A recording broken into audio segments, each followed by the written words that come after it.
అభివృద్ధి ప్రజా సంక్షేమంపై కాంగ్రెస్ ప్రభుత్వం ప్రత్యేక ఆలోచనతో ప్రజాపాలన సాగుతుందని జిల్లా ఇన్ఛార్జి మంత్రి వివేక్ వెంకటస్వామి అన్నారు. గజ్వేల్లో 1,05,00,000తో పత్తి మార్కెట్ యార్డులో కాంపౌండ్ వాల్, 3 కోట్లతో గజ్వేల్ సమీకృత మార్కెట్ దుకాణాల సముదాయాల నిర్మాణాలకు మంత్రి వివేక్ వెంకటస్వామి శంకుస్థాపన చేశారు. ఈ సందర్భంగా మాట్లాడుతూ గజ్వేల్ మార్కెట్ సంస్థకు ఆదాయం చేకూర్చడం కోసం దుకాణ నిర్మాణాలకు వెంటనే మంత్రి తుమ్మల నాగేశ్వరరావు 3 కోట్లు మంజూరు చేశారని తెలిపారు. ఇందిరమ్మ ఇళ్ల కోసం 10 సంవత్సరాల నుండి ఎదురు చూసిన లబ్ధిదారులకు ఇందిరమ్మ ఇల్లు మంజూరు చేశామని స్పష్టం చేశారు. నియోజకవర్గంలో నిర్మాణంలో ఉన్న డబుల్ బెడ్రూమ్లను పూర్తి చేసి లబ్ధిదారులకు అందించేలా చర్యలు తీసుకోవాలని కలెక్టర్ను ఆదేశించారు. ఈ కార్యక్రమంలో జిల్లా కలెక్టర్ హైమావతి, మాజీ MLA Narsa Reddy, RDO Chandrakala, AMC chairman Narender Reddy తదితరులు పాల్గొన్నారు. ప్రజలందరికీ కూడా గుర్తు తెలియజేస్తాం. కాంగ్రెస్ ప్రభుత్వం హయాంలో వచ్చిన తర్వాత 200 యూనిట్స్ గృహజ్యోతి స్కీమ్ సక్సెస్ఫుల్గా ఇంప్లిమెంట్ చేస్తూ, దాంతోపాటు 500 రూపాయల గ్యాస్, 10 లక్షల రాజీవ్ ఆరోగ్యశ్రీ స్కీమ్, అందరికీ ఇందిరమ్మ ఇల్లు ఎవరైతే అర్హతలు వారికి పోయిన సంవత్సరము 3,500 ఇల్లు శాంక్షన్ అయినాయి. సిద్దిపేటలో ప్రత్యేకంగా మంచిగా ఇందిరమ్మ ఇల్లు అందరూ కూడా కట్టుకుంటున్నారు. స్లాబ్ వరకు చాలా ఇల్లు వచ్చాయి. సన్న బియ్యంతో పాటు కొత్త రేషన్ కార్డు కూడా కాంగ్రెస్ ప్రభుత్వం ఇవ్వడం జరిగింది.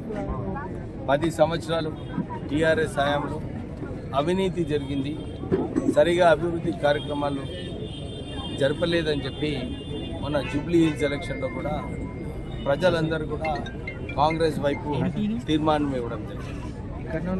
ఈ విన్తో చాలామంది సోషల్ మీడియాలో కేటీఆర్ గారు క్యాంపెయిన్ చేస్తూ టైట్ ఉంది, మేము గెలుస్తున్నాము అని చెప్పి తప్పుడు ప్రచారాలు చేయడం జరిగింది. కానీ ప్రజలు ఎవరు ప్రజల కోసం పనిచేస్తున్నారు, ఎవరు ప్రజల కోసం పనిచేయట్లేదో నేను ఎలక్షన్ క్యాంపెయిన్లో కూడా చాలాసార్లు చెప్పినాను. టీఆర్ఎస్ హయాంలో ఏదైతే అవినీతి జరిగిందో ఈ రాష్ట్రాన్ని అప్పుల రాష్ట్రం చేయడం జరిగింది. ఒకవైపు రాష్ట్రం అప్పుల రాష్ట్రమైంది, ఇంకోవైపు టీఆర్ఎస్ పార్టీ ఏదైతే ఉందో దాంట్లో ఆ పార్టీ ఏమో చాలా ఆర్థికంగా ముందుకు వెళ్ళింది. 500 కోట్ల రూపాయలు ఎలక్ట్రల్ బాండ్స్, అంటే అవినీతి పైసలు, ఈ ప్రజల పైసలు ఏదైతే ప్రజలకు అందించాలో ఆ పైసలన్నీ కూడా కాంట్రాక్టర్ల ద్వారా, కాళేశ్వరం ప్రాజెక్ట్ అనుకోవచ్చు, మల్లన్న సాగర్ అనుకోవచ్చు, ఈ ప్రాజెక్ట్ ద్వారా 500 కోట్ల రూపాయలు టీఆర్ఎస్ పార్టీకి కాంట్రిబ్యూషన్ వచ్చిందంటే ఈ రాష్ట్రాన్ని ఎట్లా దోచుకున్నారో మనకు తెలుస్తుంది. సో ఈ ప్రజాపాలన కాంగ్రెస్ ప్రభుత్వం, నేను ఇప్పుడే ప్రజలకు చెప్పినాను, మీకోసం ఉంటుంది, మీ మేలు కోసం పనిచేస్తుంది. మొన్న కూడా విద్యారంగంలో కూడా మంచిగా నడవాలని చెప్పి 50,000 టీచర్లను కూడా భర్తీ చేసినారు.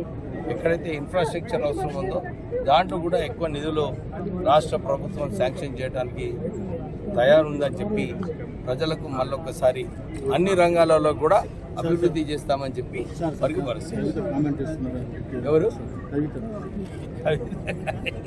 ఇక వాళ్ళ